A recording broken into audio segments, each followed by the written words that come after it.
Mi eterno y soberano Dios, pido tu permiso para compartir tu palabra. Bendice estos labios de barro y háblanos, Señor, porque necesitamos el maná del cielo, tu palabra.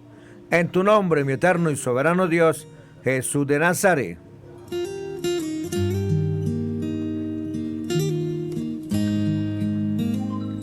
Ezequiel 29, profecía contra Egipto.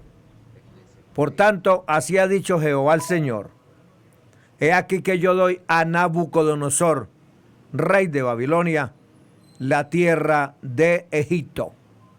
Y él tomará sus riquezas y recogerá sus despojos y arrebatará botín y habrá paga para su ejército.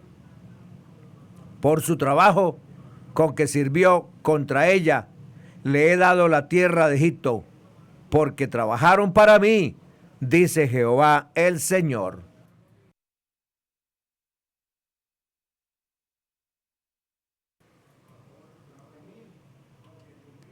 Muchos comentaristas bíblicos conservadores adoptan la postura de que las profecías dirigidas a Egipto presentan mayor interés que las dirigidas a Tiro. Reconocemos que no estamos de acuerdo con esa apreciación, porque consideramos que las profecías relacionadas con Tiro son notables. También son interesantes las profecías referentes a Egipto, y en este capítulo encontraremos una destacada profecía. También puede parecer extraño que un profeta exiliado del pequeño Israel pensara que tenía la posición para hablar a grandes reinos como Egipto. Sin embargo, Ezequiel representaba al Dios de toda la tierra.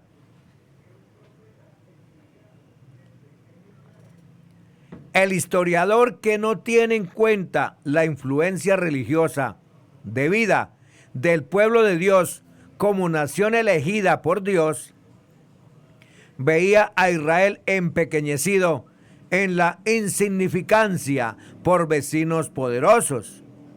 En cambio, el comentarista religioso, el profeta, veía a los grandes poderes sostenidos firmemente en la mano del Dios poderoso del pequeño Israel. Egipto era una gran nación y no había sido destruida. Había logrado mantener su integridad en el transcurso de los siglos. Fue una de las naciones más antiguas. No tuvo necesidad de rodearse con una muralla defensiva, como si lo hacían los demás imperios o naciones o ciudades. Después de todo, el desierto era una buena defensa. Había solo una entrada a través del valle del río Nilo. Todo lo que Egipto tenía que hacer para defenderse era instalar un buen sistema defensivo en ese lugar. Usted encontrará que las ciudades de Egipto no estaban amuralladas, porque esas murallas no eran necesarias.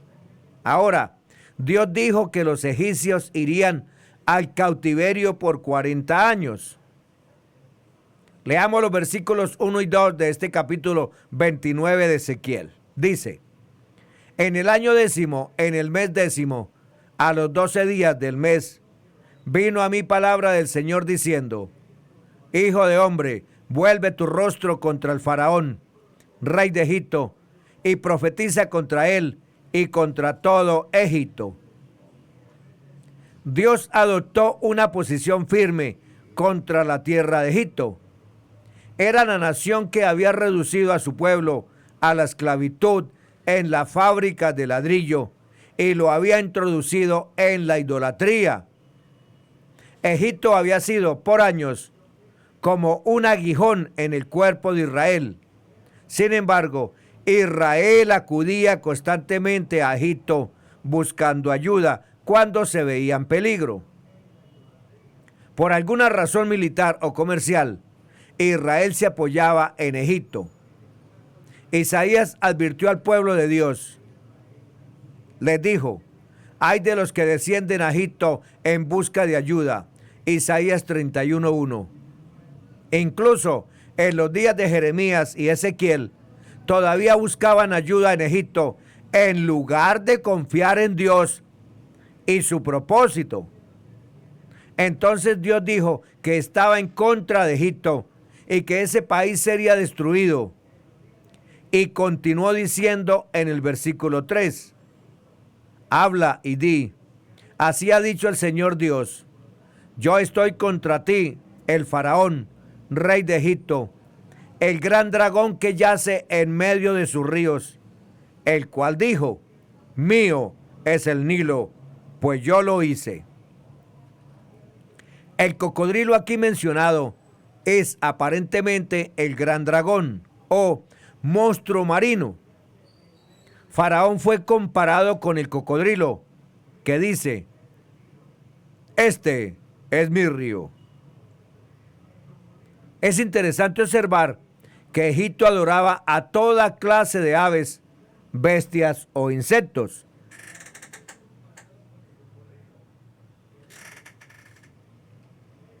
También veremos que las plagas de Egipto, Éxodo 7:11, estuvieron dirigidas contra los dioses que Egipto adoraba.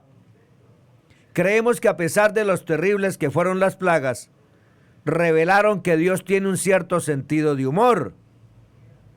Imaginémonos que usted, amigo oyente, fuera una de esas personas que adoraba a esa diosa llamado Eka, con cabeza de rana. Y luego una mañana, cuando se despierta, su dormitorio, su cama, su cabecera, estuviera lleno de ranas. ¿Qué podía hacer ante esa situación? ¿Usted comenzaría a matar a esa diosa?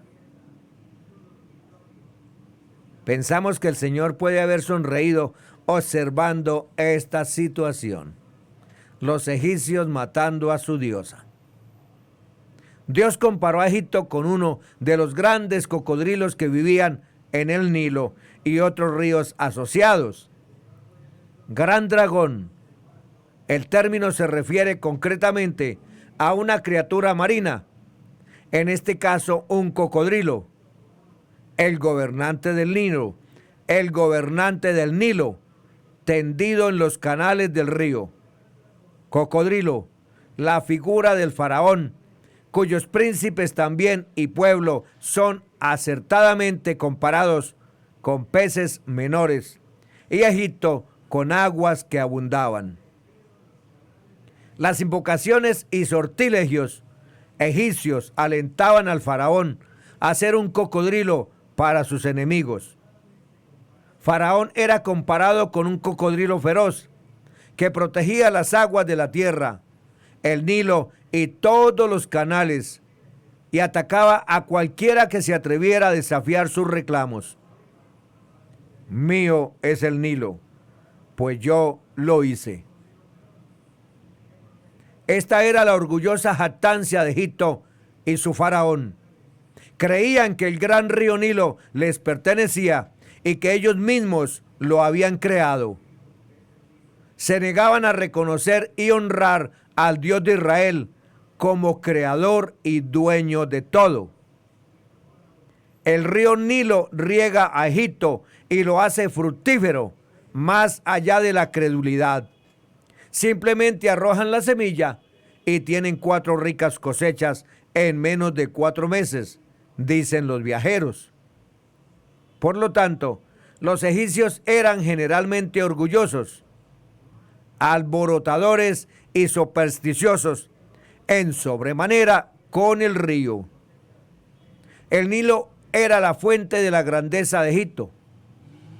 Proporcionaba rico suelo aluvial, aguas fluyentes que regaban los suelos a lo largo de sus orillas, más allá del cual estaba el desierto. Proporcionaba un suministro continuo de agua para regar la tierra y para saciar la sed de los egipcios y sus animales. proporcionaba un medio de transporte que hacía posible que Egipto llevara sus abundantes cosechas al mercado. No habría Egipto sin el Nilo. El Nilo era todos los sentidos el secreto de la riqueza y el poder de esa tierra y seres humanos que vivían en ella.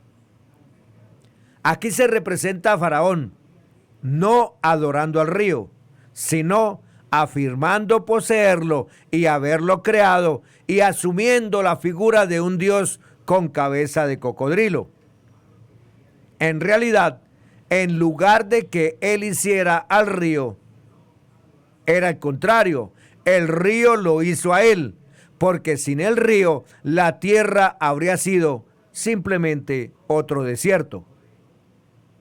Cuando el faraón asume que él hizo el río, es un método gráfico para llamar nuevamente la atención sobre el hecho de que todo olvido de Dios equivale finalmente a que el hombre comience a crear sus propios dioses. Ese es el pecado de todo rey y de todo pueblo que no reconoce a Dios ni trata con el Todopoderoso. El dios cocodrilo, Sobek, era muy importante para los egipcios en la zona del delta del río. Se le consideraba el protector de Egipto y en ocasiones se le identificaba con la deidad solar Ra, el padre de los dioses egipcios. Ahora, el faraón mencionado aquí era el faraón Ofra, también llamado Apries en griego.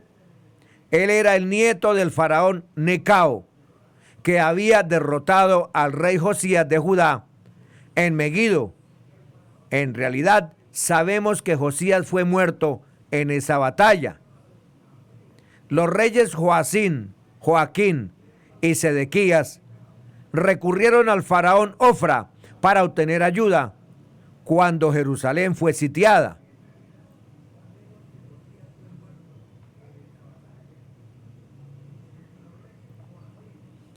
El ejército egipcio salió a la guerra, pasó por Fenicia y obligó a los caldeos a levantar el sitio de Jerusalén. El profeta Jeremías anunció la caída del faraón Ofra y dijo en su libro, capítulo 46, versos 25 y 26, el Señor de los ejércitos, Dios de Israel, ha dicho: yo castigo a Amón, dios de Tebas, al faraón y a Egipto, a sus dioses y a sus reyes, tanto al faraón como a los que en él confían. Los entregaré en manos de los que buscan su vida, en manos de Nabucodonosor, rey de Babilonia, y en manos de sus siervos, pero después será habitado como en los días pasados, dice el Señor. Usted seguramente encontrará interesante observar que los críticos han convertido en una cuestión discutible y dudosa el hecho de que esta profecía de la destrucción de Egipto no fue cumplida en esa ocasión. Fue cumplida 17 años más tarde. Sin embargo, si leemos cuidadosamente la profecía, veremos que, aunque la profecía fue comunicada por medio de Ezequiel, en ese momento no se dijo nada sobre su cumplimiento inmediato. Egipto fue destruido 17 años más tarde, como Dios había dicho que sucedería.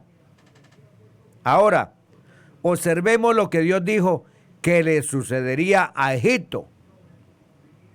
Leamos el versículo 13 de este capítulo 29 de Ezequiel. Porque así ha dicho el Señor Dios: al cabo de 40 años recogeré a Egipto de entre los pueblos entre los cuales hubieran sido esparcidos. Exactamente 17 años después, el rey de Babilonia, Nabucodonosor, llegó, se apoderó de los egipcios y los llevó como esclavos. Y estuvieron cautivos por 40 años, no 70. Israel sí estuvo 70.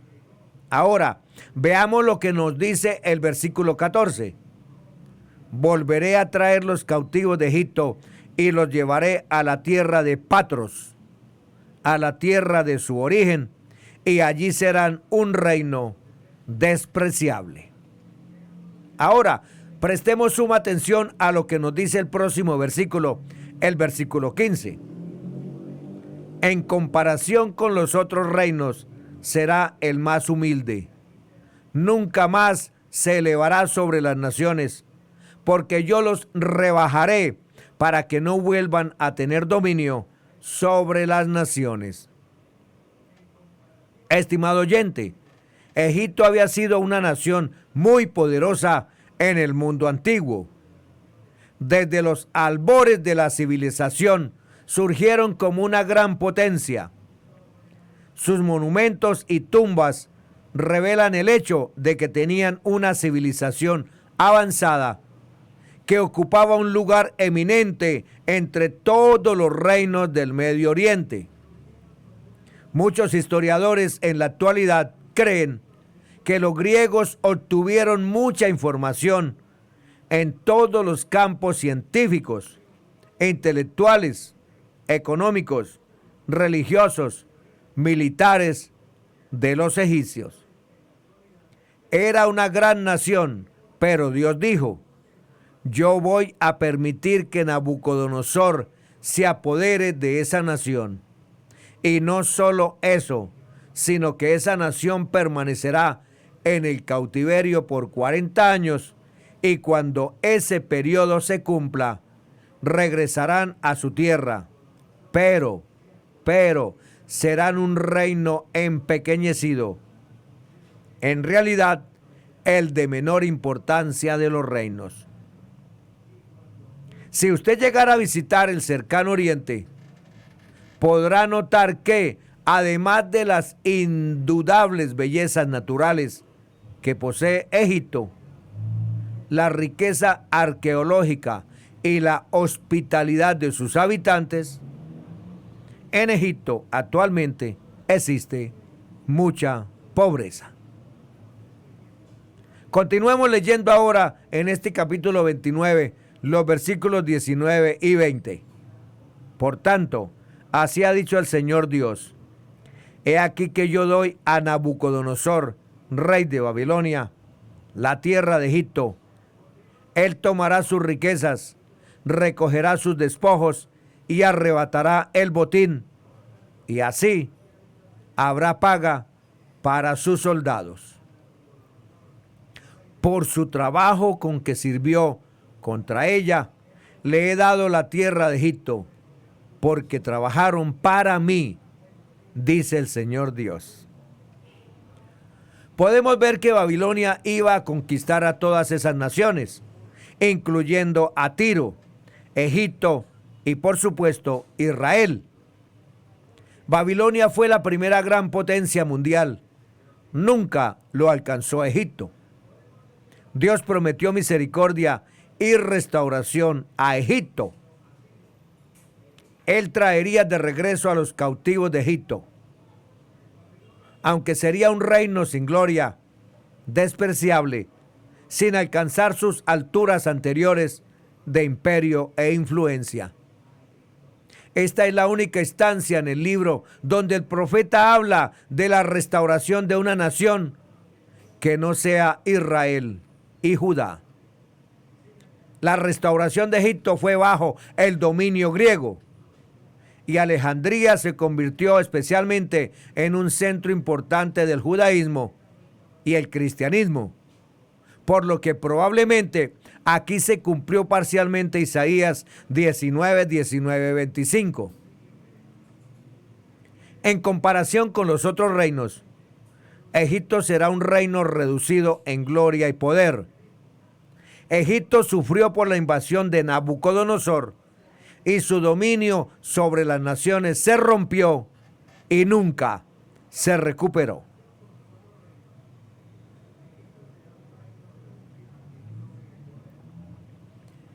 decayeron bajo los persas, los Ptolomeos, gobernantes griegos, y Roma. Egipto ha sido un país débil en los siglos posteriores, a excepción de un resurgimiento momentáneo del poder durante la Edad Media. Y no será ya más para la casa de Israel apoyo de confianza.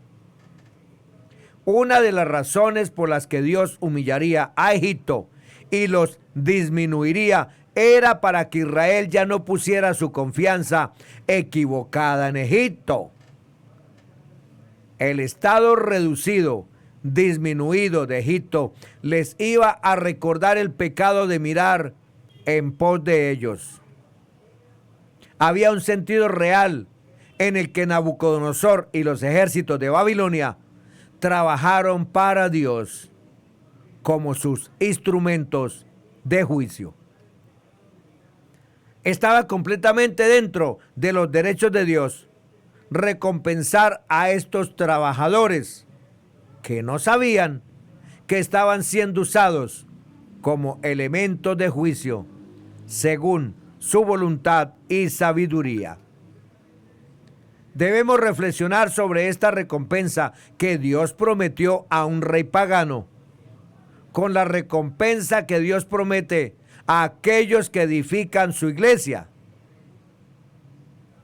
Si Él le dio Egipto a un rey pagano por su servicio con respecto a Tiro, también podemos esperar que Él otorgue una recompensa a aquellos que han edificado con oro, plata y piedras preciosas su divina obra. 1 Corintios 3, 12-14. Así como Dios permitió que Egipto fuera saqueada, también restauraría la fuerza de Israel. En toda esta obra, Dios se revelaría a Israel y al mundo cuando dice: y sabrán que yo soy Jehová.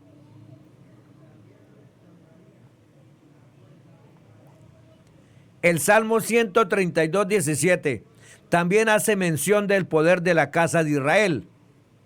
Allí haré retoñar el poder de David. He dispuesto lámpara a mi ungido. Sin embargo, el contexto aquí parece ser más la restauración de Israel que el surgimiento del Mesías. El profeta agregó una palabra de promesa para los judíos, asegurándoles que vendría para ellos un tiempo de restauración cuando Él les daría nuevas fuerzas, el poder que retoñará para sus nuevos desafíos. Ningún Mesías ni ningún otro gobernante vino a Israel alrededor del año 586 a.C. El símbolo debe referirse a la fuerza y el aliento que Israel recibiría cuando observara la fidelidad de Dios para ejecutar su juicio sobre su enemigo, Egipto. De acuerdo con estas profecías y el pacto abrahámico registrado en Génesis 12:3. En cuanto a lo que dice otro texto, y abriré tu boca en medio de ellos, esto parece significar que el escepticismo de los cautivos con respecto a Ezequiel sería eliminado y llegarían a considerarlo como un verdadero profeta. Amén. Bendiciones para todos. En el nombre que es sobre todo nombre, Jesús de Nazaret.